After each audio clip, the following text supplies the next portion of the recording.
গত শনিবার রাতে ইসরায়েলকে লক্ষ্য করে ৩ শতাধিক ড্রোন ও ক্ষেপণাস্ত্র নিক্ষেপ করে ইরানের রেভলিউশনারি গার্ড কোর। ইসরায়েলের দাবি, এসব ক্ষেপণাস্ত্র ও ড্রোনের অধিকাংশই রুখে দেওয়া হয়েছে। ইতিমধ্যে ইরানের হামলার পাল্টা জবাব দেওয়ার সিদ্ধান্ত নিয়েছে ইসরায়েলের যুদ্ধকালীন মন্ত্রিসভা।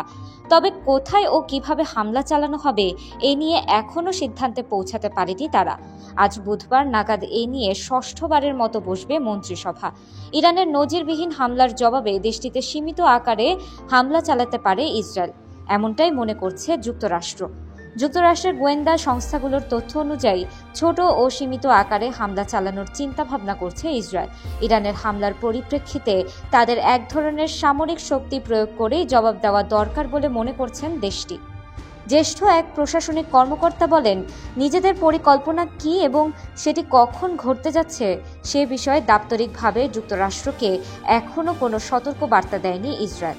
তবে এই নিশ্চয়তা নেই যে প্রস্তুতি নিতে তারা আমাদের আগাম বার্তা দেবে, আর তারাই জানে কখন আমাদের আগাম বার্তা দেবে। তারা যা করতে যাচ্ছে সে বিষয়ে আমরা সম্ভবত আবারও আমাদের আপত্তির কথা জানাব।